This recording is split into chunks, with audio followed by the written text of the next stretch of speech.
Tetapi pastikan bahwa tempat Anda membeli bibit adalah tempat penjualan bibit yang dapat dipercaya. Pilih bibit yang telah berusia 7-8 bulan di polybag. Dalam usia ini, tanaman jeruk santang madu yang sehat akan memiliki tinggi sekitar 80 cm. Dengan diameter batang pokok 2-3 cm. Ciri-ciri bibit yang sehat dan bebas penyakit adalah permukaan batangnya halus, akar serabutnya banyak, akar tunggangnya berukuran sedang dan tampak subur. 3. Pot dan media tanam. Meskipun tinggi, pohon jeruk santang madu dapat dipelihara sehingga tidak terlalu besar, tetapi ketika berbuah tanaman ini dapat memberi beban yang cukup berat bagi pot. Oleh karena itu, pilihlah pot bahannya cukup kuat. Pot yang ideal dapat berbahan tanah, porselen, plastik, semen, atau kayu selama proporsinya dengan tanaman sesuai. Sebagai awalan dapat memilih pot berukuran diameter 45 cm atau lebih sesuai ukuran bibit. Nantinya pot harus diganti secara rutin seiring dengan bertambahnya umur tanaman. Sebagai media tanam, Anda dapat menggunakan tanah kebun yang subur, tanah andosol, latosol, atau campuran tanah, pasir, dan pupuk kandang dengan perbandingan yang seimbang. 4. Penanaman jeruk santang madu dalam pot. Langkah penanaman jeruk santang madu dalam pot diawali dengan menutup lubang pada dasar pot dengan genting. Lapisi atasnya dengan campuran kerikil dan pasir. Lalu masukkan media tanam hingga sepertiga bagian pot. Keluarkan bibit dari polybag, pangkas sebagian akar.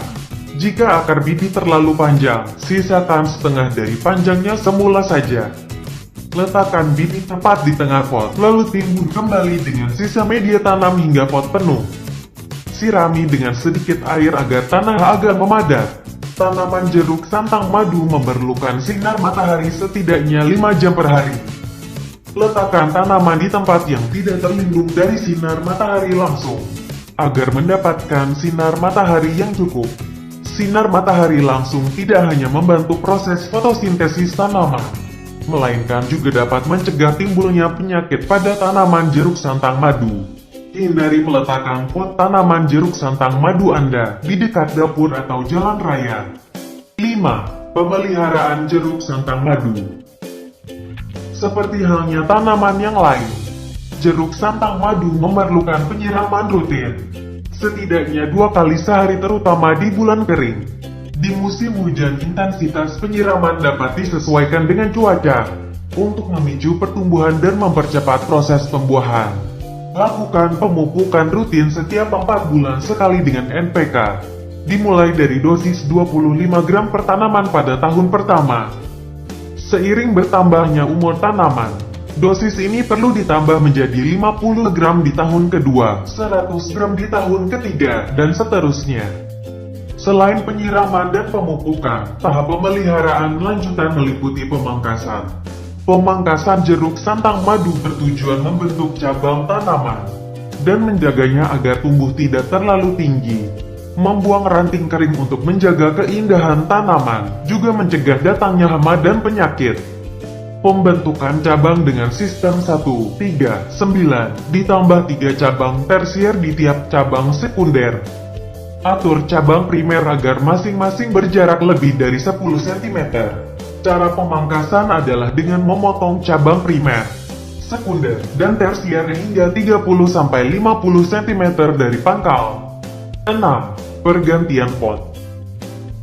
Dalam membudidayakan tanaman di dalam pot, perlu diperhatikan apakah perlu mengganti media tanam atau pot dengan ukuran yang lebih besar secara berkala. Hal ini untuk menjaga agar tanah tetap mengandung unsur hara yang diperlukan dan pertumbuhan tanaman berjalan baik tanpa kekhawatiran akan tumbang akibat pecah atau tergulingnya pot sebab tidak mampu menahan bobot tanaman. Penggantian pot dan media tanam yang pertama kali perlu dilakukan setelah tanaman berusia 3-4 tahun. Selanjutnya penggantian ini harus dilakukan secara rutin setiap tahun sekali. Sebelum mengganti pot dan media tanam, pangkas sepertiga cabang tanaman. Biarkan media tanam mengering, jangan disiram selama 2-3 hari. Setelah itu, angkat tanaman dari pot lama, buang sebagian media tanamnya yang lama. Siapkan pot baru dengan ukuran yang lebih besar. Isi dengan media tanam baru yang sudah disiapkan sebelumnya. Dan letakkan kembali pohon jeruk santang madu ke dalam pot. Timbun hingga penuh dan padatkan sedikit. Pra dan pasca panen. Jeruk santang madu yang dibudidayakan di kebun dapat berbuah 300-400 buah per tahun. Bahkan ada yang dapat mencapai 500 buah. Artinya pohon ini dapat menghasilkan buah hingga melebihi daya dukung cabang dan rantingnya jika dibiarkan begitu saja. Oleh karena itu, apabila tanaman sudah mulai berbuah, perlu dilakukan penjarangan supaya pohon mampu mendukung buah. Di samping itu, penjarangan juga dapat meningkatkan bobot dan kualitas buah yang dihasilkan.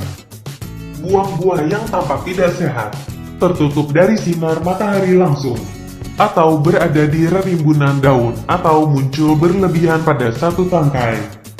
Hilangkan buah yang berada di ujung kelompok. Sisakan 2-3 buah saja dalam satu tangkai utama. Buah jeruk santang madu akan matang optimal antara 28-36 minggu setelah